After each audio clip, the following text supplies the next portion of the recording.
Toastmasters, I'm Stephen from Division H, District 87, and I'm now here with our own International Vice President, Deepak Menon, flying all the way from New Delhi, India. In Indonesia, we have this saying, tak kenal maka tak sayang, which means if you don't know the person, it's difficult to love that person. So, what is your Toastmasters journey? When did you join Toastmasters? I wish I had joined Toastmasters when I was your age, but fortunately or unfortunately, I discovered Toastmasters only 15 years ago. 15 years ago? That's right. Okay. In 2002, July is when I joined Toastmasters.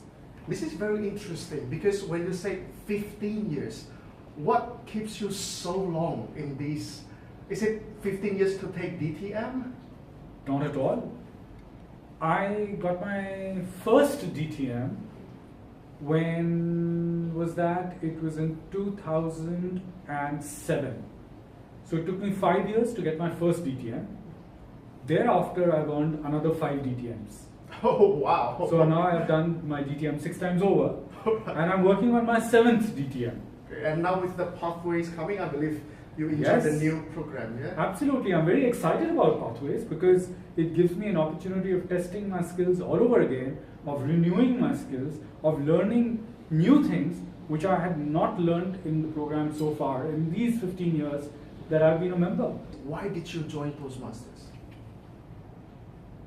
I did not willingly join Toastmasters. So you're forced. I was coerced into joining Toastmasters. I was persuaded, and it was only when after I had refused to go to a meeting that this person who kept inviting me kept calling, kept sending me emails, kept after me, that I decided I would go to attend the meeting only with one purpose in my mind, that I would go and say, no, I'm not interested. I've seen what you people do and it's not for me. But when I attended that meeting and I was called upon to speak on table topics, that I clearly understood that I needed to improve my communication skills. Oh. I don't know how I lasted that 1 minute. I do remember seeing the green card. And then when the R counter read out the report, he said Deepak Menon had 27 fillers in that 1 minute. Oh, the ah counter. The counter. As we all know that Toastmasters is not just an organization for enhancing our communication skills, but also leadership skills, I believe so. Now, this is the question. This organization is non-profit. You have no salary from it. You earn no money from it. So why on earth did you become one of the leaders in Toastmasters? Do you know that initially, it's not voluntary that you become a leader. Okay, tell me more. I'm all ears. You're kind of handpicked. People see you around you, see what you have. They recognize your potential before you even discover your own potential. And then they cajole you towards leadership, as you would have perhaps been cajoled towards leadership yourself. So you don't voluntarily say, well, you know what? I'm going to become the president of the club. Somebody tells you, you know what? There is something in you that perhaps would be good to have in the club. We would like you to step up as the leader. We would like you to step up as the president of the club. And that's exactly what happened with me. I was voluntold into becoming the president of the club. Then I realized that by taking up positions, leadership positions, I was in a position to help others improve their skills. Toastmasters has helped me so much that I want more and more people to get the advantage, the benefit of Toastmasters. And being in a position that I can assist is what has driven me and has kept me motivated to be a leader. Do you remember the 4 core values of Toastmasters? Oh, I know that I'm going to be tested. Yes. Integrity, Yes. respect, Yes. service, and excellence. Absolutely, you got it bang on. Which do you prefer to keep? An underperforming employee but deadly loyal, or high-performing employee but not very loyal? I will get the best out of both of them. the underperforming employee has the potential of becoming a performing employee. And I will use the one who's high performing to teach those skills to that underperforming employee. So that even if the high performing employee finally decides not to be loyal and leave the organization, the underperforming employee has gained the skills necessary to be high performing. If they ask you, when I go to be hired, an interview in a company, as a leader of Toastmasters, what would be your tips for them to get that job? To get a job as a Toastmaster, you already have the skills to face an audience, to portray your confidence, and use that to the best benefit when you face an interview panel, or even if you're speaking one-to-one with the person who's interviewing you. Ensure that you're able to present the best self. So answer questions carefully, listen to what is being asked of you, and then answer confidently. Speak clearly, cogently, concisely. And when you do that, the person who's interviewing you realizes that you know your answers, that you're able to comprehend what is being asked of you, and you do not hesitate in answering the questions correctly. And you've been able to shape the answer in such a way that you impress the one who's interviewing you. If you are in the executive committees or the president of a club, and then you see one or two of your members are not really into Toastmasters. They have paid, they have joined, but then they were not very committed to this organization. What would be your suggestion to the executive committees in District 87? Treat every single member of your club as if that member was the most important person in your club. And how will you do that? Ensure that you find out as much as you can about the needs of every single individual in your club. When a member joins, find out why did they join Toastmasters? What has brought them there? What is the objective that they wish to achieve through their membership of Toastmasters? Because when you know what is it that they want to achieve, you can help them in achieving that. Ensure that you provide every single member a mentor, a person who's able to guide them and help them through their time in Toastmasters.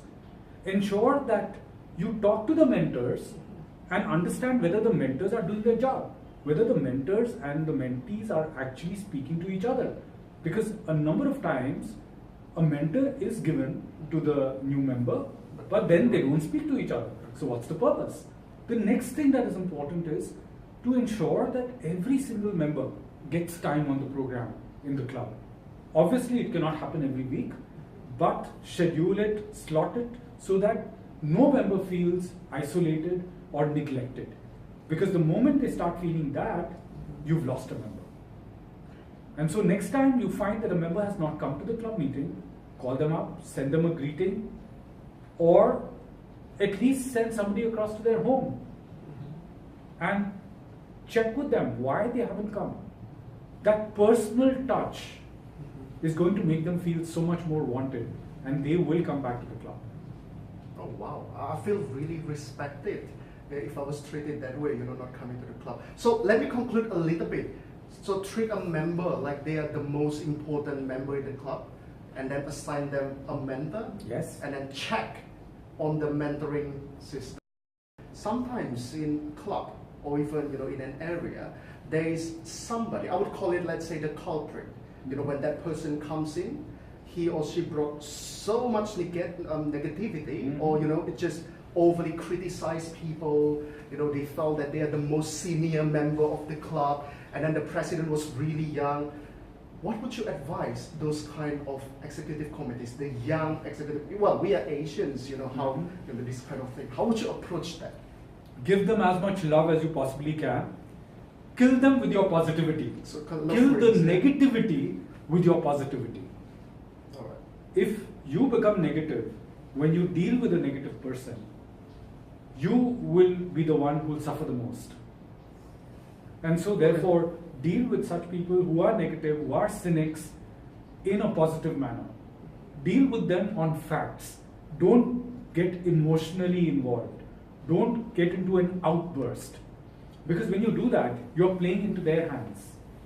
So deal with facts, deal unemotionally, and talk to them positively. And you will start seeing a change in their attitude, or they will leave.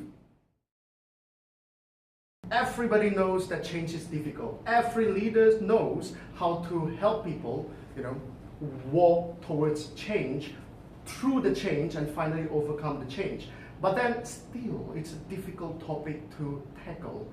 So I just want to hear the answer from Deepak Menon. How would you tell people to help their subordinates or their friends to walk through change? What's your tips and tricks? Be the change that you want others to be. Be that person who can model the behavior, the attitude that you want others to adopt. For instance, today, Pathways has been recently introduced in the district, in Region 14, and in District 87 as well. If the leaders do not model the behavior that they would like their members to have, if the presidents and the executive committee of the clubs do not start working on Pathways, how do you expect that the members will adopt Pathways? So every single member, every single leader must take that first step. Understand what this new program is, how it is going to work, how it can help others, so that once they understand, they're going to be able to lead others also to effectively change. We've been following that old program for such a long time that yes, that transformation, the change that is required to the new program is challenging. But we must accept that challenge because it's for the better, it's for the future, and we must be future ready for this organization. So I challenge each one of the leaders who's watching this program, be the change driver, be the change yourself. Start working on Pathways today so that you can create and make the difference. Oh, yeah. So before you ask your members to start a Pathways, probably you should start a Pathways.